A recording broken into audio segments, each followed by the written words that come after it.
Bapak Ibu dan saudara-saudaraku yang saya kasihi, tema kebenaran firman Tuhan pada pagi ini adalah orang percaya yang dewasa.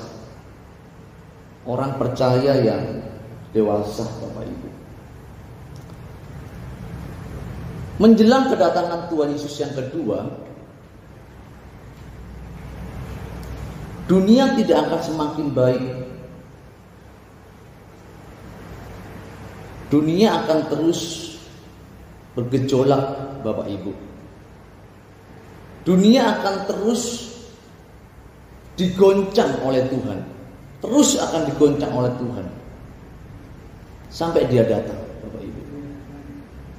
Jadi Bapak Ibu jangan pernah berpikir bahwa dunia ke depan akan semakin baik. Jangan pernah berpikir. Dunia ke depan akan semakin sulit, akan semakin sukar. Dunia ke depan akan semakin jahat, Bapak Ibu. Dan Tuhan akan izinkan berbagai gejolak, goncangan-goncangan akan terjadi di dunia ini sampai dunia ini dibinasakan, Bapak Ibu. Dan saya berpikir begini, jangan-jangan COVID-19 ini salah satu guncangan yang diizinkan oleh Tuhan terjadi di dunia ini. Sampai hari ini tidak ada seorang pun yang tahu kapan wabah ini akan berakhir, Bapak Ibu. Belum ada yang tahu, Bapak Ibu. Sebab Bapak Ibu kalau melihat di media, virus ini terus mengalami mutasi. Dan sampai hari ini, Bapak Ibu, COVID-19 ini menjadi trending topik di media. Saya tidak bermaksud menakut-nakuti, Bapak Ibu, bahwa dunia ini ke depan akan semakin memburuk. Saya tidak mencoba untuk menakut-nakuti. Ini kebenaran yang sudah dinyatakan oleh Alkitab, Bapak Ibu. Bahwa dunia akan terus digoncang oleh Allah sampai dibinasakan. Bapak Ibu bisa membaca di dalam Matius pasal 24, Matius 10 ayat 34, Lukas 12 ayat 49, 2 Petrus 3 ayat 9 dan 10. Bapak Ibu bisa baca di situ. Dan masih banyak lagi ayat-ayat yang lain yang menunjukkan bahwa dunia ke depan tidak semakin baik, Bapak Ibu. Tidak semakin baik. Dan saya rasa saya sudah beberapa kali menyampaikan pernyataan ini di tempat ini ya. Sudah beberapa kali. Saya tidak bermaksud untuk mengulang-ulang, Bapak Ibu. Tidak bermaksud untuk mengulang-ulang pernyataan ini. Tetapi ini merupakan pernyataan penting, merupakan pesan penting yang harus disadari oleh kita semua orang percaya. Bahwa kita harus mempersiapkan diri menjelang kedatangan Tuhan. Kita tidak bisa menjadi orang Kristen yang terus kanak-kanak dalam mengiring Tuhan, Bapak Ibu. Tuhan mau datang. Kita mau apa di dunia ini? Makanya sebagai orang percaya, sebagai orang yang mengiring Tuhan, yang sudah sekian puluh tahun menjadi orang Kristen, sekian puluh tahun melayani Tuhan, maka tidak bisa tidak, Bapak Ibu harus menjadi orang yang memiliki kecerdasan roh. Ini penting, Bapak Ibu. Bapak Ibu tidak bisa menjadi orang Kristen yang santai. Ya yang penting masuk surga, Pak Saiful. Yang penting ambil bagian pelayanan. Sudah cukup. Belum, Bapak Ibu. Bapak Ibu dituntut harus memiliki kecerdasan roh. Maksudnya apa, Pak? Maksudnya Bapak Ibu harus memahami seluruh kebenaran Alkitab. Bapak Ibu harus memiliki pemahaman kebenaran Injil yang murni. Injil yang diajarkan oleh Tuhan Yesus. Untuk apa, Pak Saiful? Supaya Bapak Ibu itu ketika menjalani kehidupan di dunia ini, Bapak Ibu menjalani kehidupan dengan bijak seperti apa yang Allah kehendaki, Bapak Ibu. Orang-orang yang tidak memahami kebenaran Alkitab, yang tidak pernah belajar kebenaran Injil, cenderung hidup ceroboh, cenderung sembarangan hidup, Bapak Ibu. Makanya saya tidak heran banyak sekali orang Kristen yang sudah sekian puluh tahun menjadi Kristen masih berkubang dalam kehidupan dosa, masih suka berbohong, masih tidak jujur dalam pekerjaan. Hari Minggu masih melayani. Ini kan merusak kekristenan, Bapak Ibu. Merusak kekristenan. Bapak Ibu kalau menjadi orang Kristen, jadilah orang Kristen yang benar. Tuhan mau datang. Dunia tidak akan semakin baik. Bapak Ibu dan saya dituntut untuk memiliki kecerdasan di dalam roh, mengerti seluruh kebenaran Alkitab secara utuh. Saya ini menuntut anak saya, istri saya baca Alkitab setiap hari. Istri saya 6 bulan harus selesai baca Alkitab. Anak saya 3 pasal, 4 pasal setiap hari. Harus. Kenapa Pak kok diharuskan? Supaya memiliki kecerdasan roh. Tidak mungkin seorang bisa berhikmat, bisa mengerti apa yang Tuhan mau kalau tidak pernah belajar Alkitab, Bapak Ibu. Ini penting, Bapak Ibu. Mari kita baca yuk di dalam Efesus pasal yang kelima, ayat 15, 16, dan 17.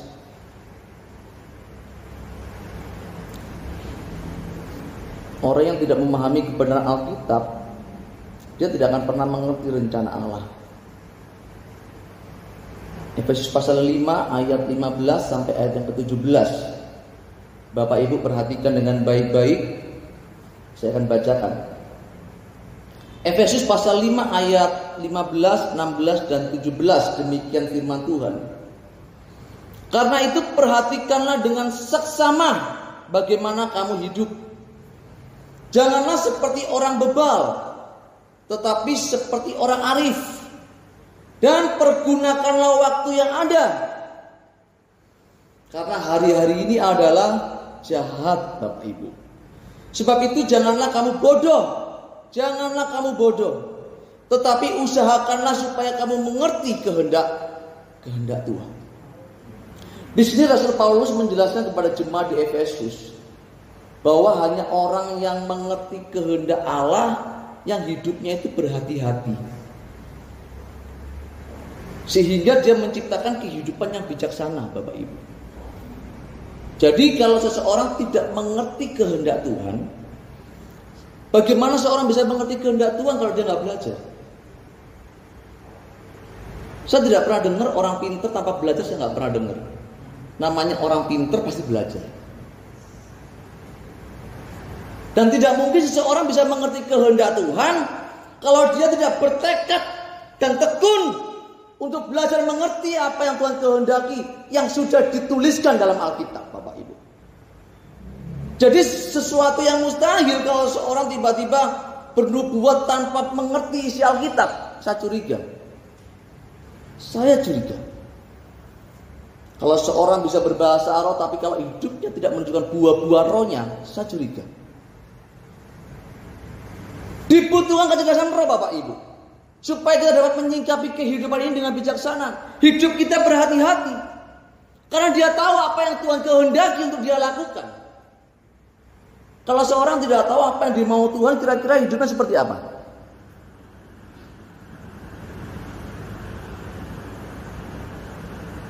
Kalau orang tidak tahu hukum, pasti sembarangan. Kalau orang tidak tahu isi hati Tuhan, maka dia akan sembarangan hidup, Bapak Ibu. Orang yang dewasa itu, Bapak Ibu, dia itu akan terus ingin tahu apa yang Tuhan mau dalam hidupnya. Bertindak hati-hati. Ibadah pun dia bukan sekedar ibadah. Dia mencoba untuk mempersiapkan diri dengan baik.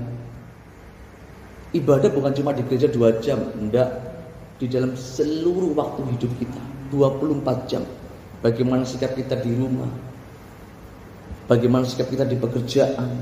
Di kehidupan kita bergaul dengan masyarakat sekitar lingkungan kita. Ditujukan ibadah kita di hadapan Tuhan. Kalau hanya di gereja nyanyi, main musik, khotbah seperti saya, bisa dilakukan oleh orang-orang yang nggak ngerti kehendak Tuhan, banyak dilakukan. Ini namanya show Bapak Ibu. Tuhan nggak menghendaki ini, Bapak Ibu. Jangan-jangan kalau kita ini tidak pernah mengerti kehendak Tuhan, kita tidak pernah bertekad untuk berjuang mengerti apa yang Tuhan mau, Kita ini menjadi orang-orang yang melakukan segala kegiatan agamawi dan Tuhan melihat jijik di hadapan Tuhan.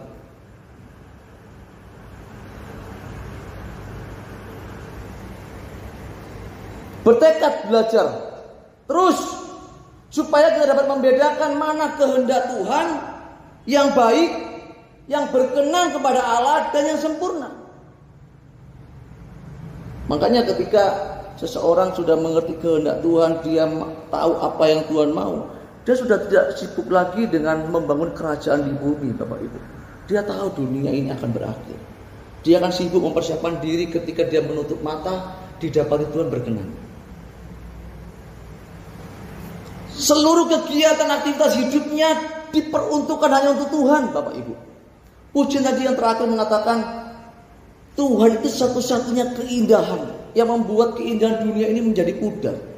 Kalau Bapak Ibu tidak sampai ke situ, Bapak Ibu masih melihat bahwa dunia ini indah, masih berharap kenyamanan hidup di dunia, sudah deh, susah, gak bisa. Bapak Ibu harus berani berkata bahwa dunia sudah tidak indah lagi bagiku. Bagiku kesenanganku cuma satu, yaitu Tuhan dan kerajaannya. Aku akan berjuang hidup seperti apa yang Tuhan mau. Belajar mengerti kebenaran sampai aku mengenakan pikiran dan perasaan Kristus dalam hidupku. Supaya apa yang kita pikirkan, apa yang kita rasakan tidak melukai hati Tuhan. Orang dewasa itu kalau berdoa itu sudah tidak minta ampun-ampun lagi. Orang dewasa itu kalau mau bertindak dipikir, kira-kira aku nanti perlu minta ampun enggak sama Tuhan ya? Jangan-jangan kita ini masih kanak-kanak, setiap doa Tuhan ampuni aku. Tuhan tanya, dosa yang mana? Tuhan ampuni dosaku. Iya nak, dosa yang mana? Bingung kita, dosa yang mana ya? Itu masih kanak-kanak. Ibrani 5 mengatakan seharusnya kalau ditinjau dari waktu itu kamu sudah menjadi pengajar. Tapi kamu nggak bisa jadi pengajar, kamu masih anak-anak. Susulah yang dapat kamu makan. Kamu nggak bisa makan makanan keras. Kenapa? Kamu kanak-kanak, kamu nggak ngerti. Kamu hidup di hadapan Tuhan itu ya, kamu masih kanak-kanak. Hidupnya masih ceroboh. Tuhan mau datang masih leha-leha. Tidak pernah mempersiapkan diri supaya ketika menyambut Tuhan itu dengan keadaan yang baik, yang siap. Kita seringkali ketika menyambut Tuhan dalam keadaan yang compang-camping, Bapak Ibu. Masih dalam keadaan gembel. Gini mau masuk surga seperti apa yang dimaksudkan? Nggak bisa. Surga itu tidak bisa disentuh oleh yang najis. Masih suka nyolong, nggak jujur, utang nggak bayar. Ngomong masuk surga macam apa Bapak Ibu? Makanya kita ini harus berjuang. Ngerti Alkitab itu penting. Tidak bisa tidak, ini nggak bisa ditawar. Dalam 1 Yohanes 2 ayat mengatakan begini, kalau kamu mengatakan bahwa kamu itu ada di dalam Dia, maka kamu wajib hidup sama seperti Dia telah hidup. Itu artinya Bapak Ibu harus hidup seperti Dia supaya diperkenan oleh Bapa di surga. Nggak cukup jadi orang Kristen. Banyak orang Kristen yang hidupnya nggak benar, banyak sekali. Ini yang membuat Tuhan itu sampai hari ini sedih. Banyak orang Kristen yang masih suka ngomong kotor. Itu bukan banyak tapi banyak banget. Di luar itu ngomongnya ngelasin orang. Di gereja haleluya Tuhan Yesus. Coba gila enggak? Di perusahaan itu masih ngedek-ngedek.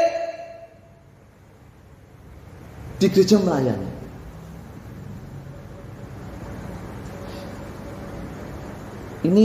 Ini wajah gereja yang perlu saya sampaikan pada pagi hari ini di hadapan Bapak Ibu. Karena saya berharap jemaat di tempat ini semuanya nanti ketika Tuhan datang, kita semua dapat berjumpa kembali di rumah Bapak di surga. Pak Saiful kalau khotbah jangan keras-keras. Ini standar kebenaran Bapak Ibu.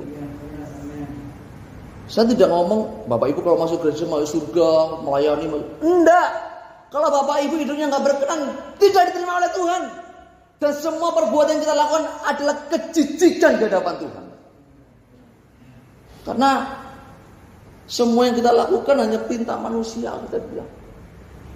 Tetapi perintah Tuhan kau nggak lakukan. Apa perintah Tuhan? Perkarakan dirimu. Perkarakan dirimu. Makanya pelayanan yang benar itu tidak dimulai dari gedung gereja. Enggak. Pelayanan yang benar dimulai dari diri sendiri dulu. Koreksi diri kita, layak nggak aku melayani ya? Perkarakan dengan Tuhan. Selesai dengan diri sendiri. Selesai dulu. Baru melayani keluarga. Orang tua dilayani, istri, suami, anak-anak. Ini penting Bapak Ibu. Karena saya melihat sekali banyak anak-anak muda hari ini itu sama orang tua masih berani. Saya kemarin di daerah Pare itu masuk ke desa di ujung pelosok desa. Di situ dia cerita, Pak Saiful itu anak yang sana itu aduh sama orang tuanya berani sekali. Kenapa Bu? Dia sampai berani bilang sama mamanya, tak beleh loh kamu. Itu saya dengar perkataan itu saya miris.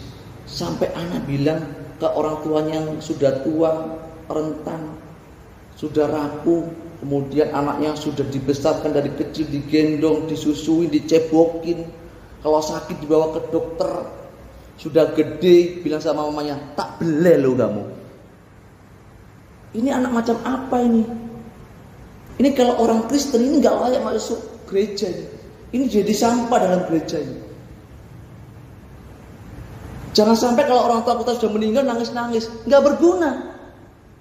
Mumpung orang tuamu masih ada, senangkan dan layani orang tuamu. Mumpung masih ada istrimu, ada suamimu, ada anak-anak, layanilah mereka. Jangan tergopoh-gopoh melayani orang lain.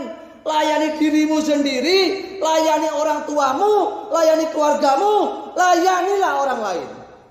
Supaya pelayanan kita tidak dicibir. Saya bangga punya anak istri. Bangga sekali.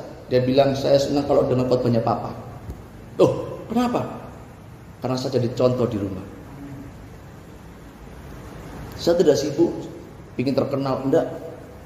Yang penting anak istri saya nanti ketika kita meninggal ketemu di surga lagi. Saya enggak mau nanti terpisah dari kalian. Saya bilang sama istri Kumi, kita nanti ketemu sampai di kekekalan. Ini perjuangan saya Bapak Ibu. Dan ini enggak mudah. Dewasa itu enggak mudah Bapak Ibu.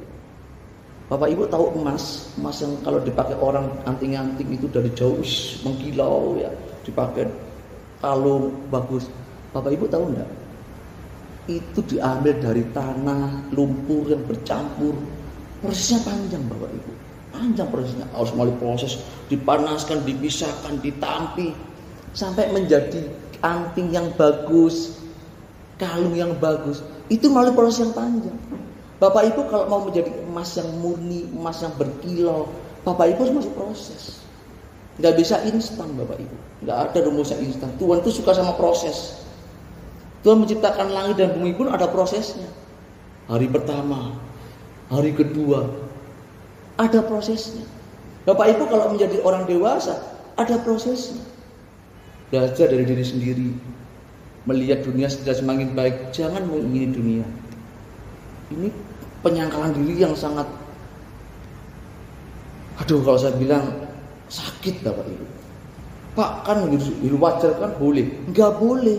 Kita itu didesain tidak boleh hidup wajar. Kita didesain itu seperti Yesus. Kalau Bapak Ibu mau hidup wajar, enggak bisa. Bapak Ibu harus hidup seperti Yesus yang tidak wajar menurut dunia. Amin. Bekerja Pak, bekerja dengan keras.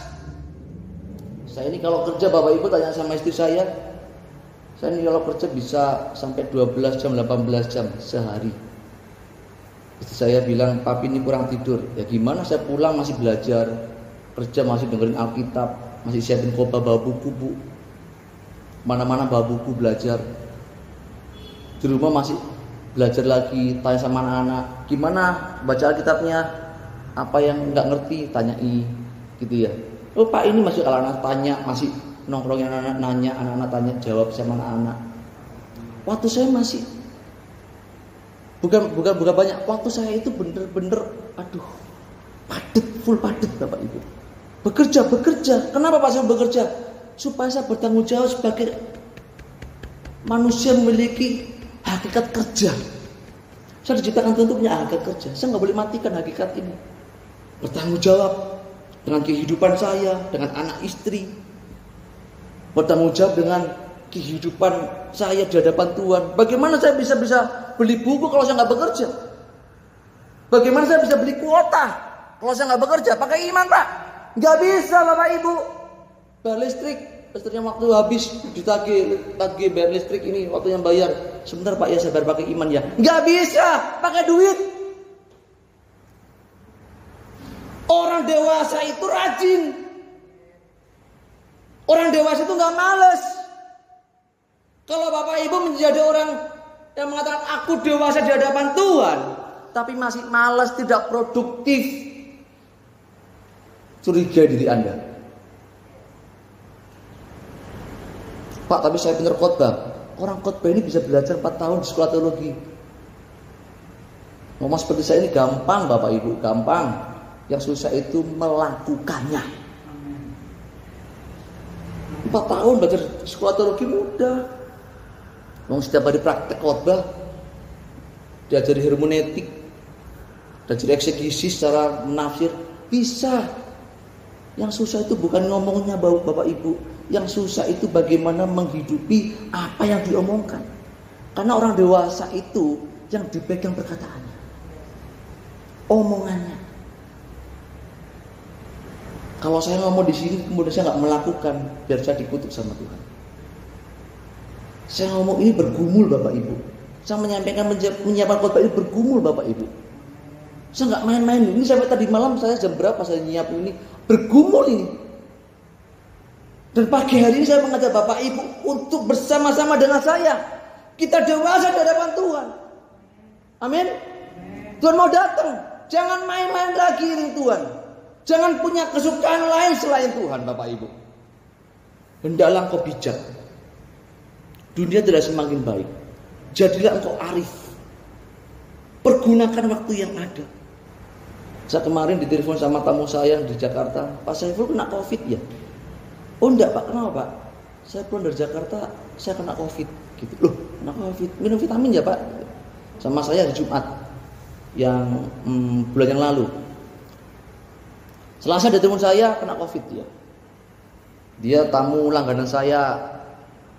Kemudian hari Sabtu ditelepon dia sudah meninggal.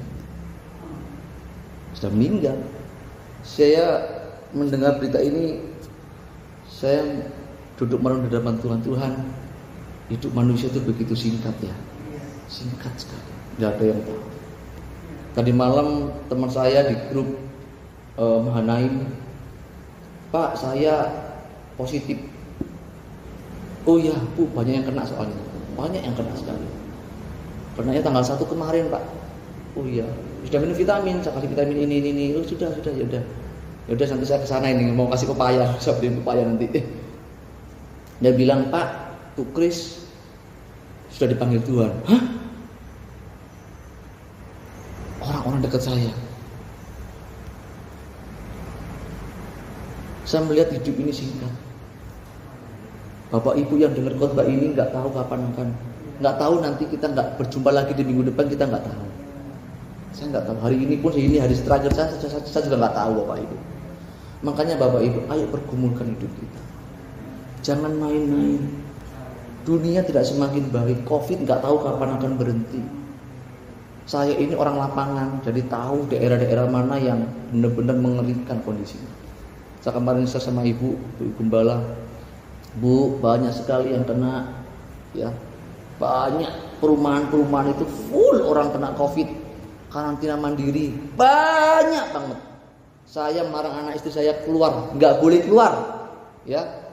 Pengen jajan bi, papi yang belikan. Pengen beli makanan, papi yang belikan.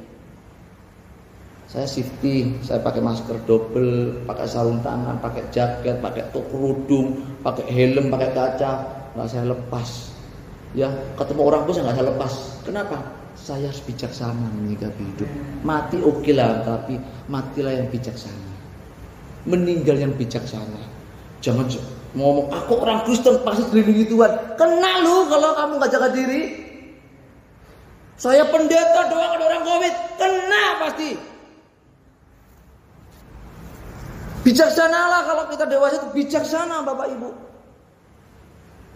Saya hari ini melihat banyak sekali orang-orang Kristen yang ngeyel, mentang-mentang Kristen, mentang-mentang melayani, ceroboh hidup. Kenapa? Ya karena dia nggak dewasa. Dia nggak mengerti rencana Tuhan dalam dunia ini. Dia nggak mengerti rencana Tuhan dalam hidupnya. Nggak ngerti. Ya dia mengerti cuma satu. Aku orang Kristen melayani masuk surga. Capek. Benar. Kalau seorang dewasa itu ngerti rencana Tuhan dalam dunia ini itu apa sih?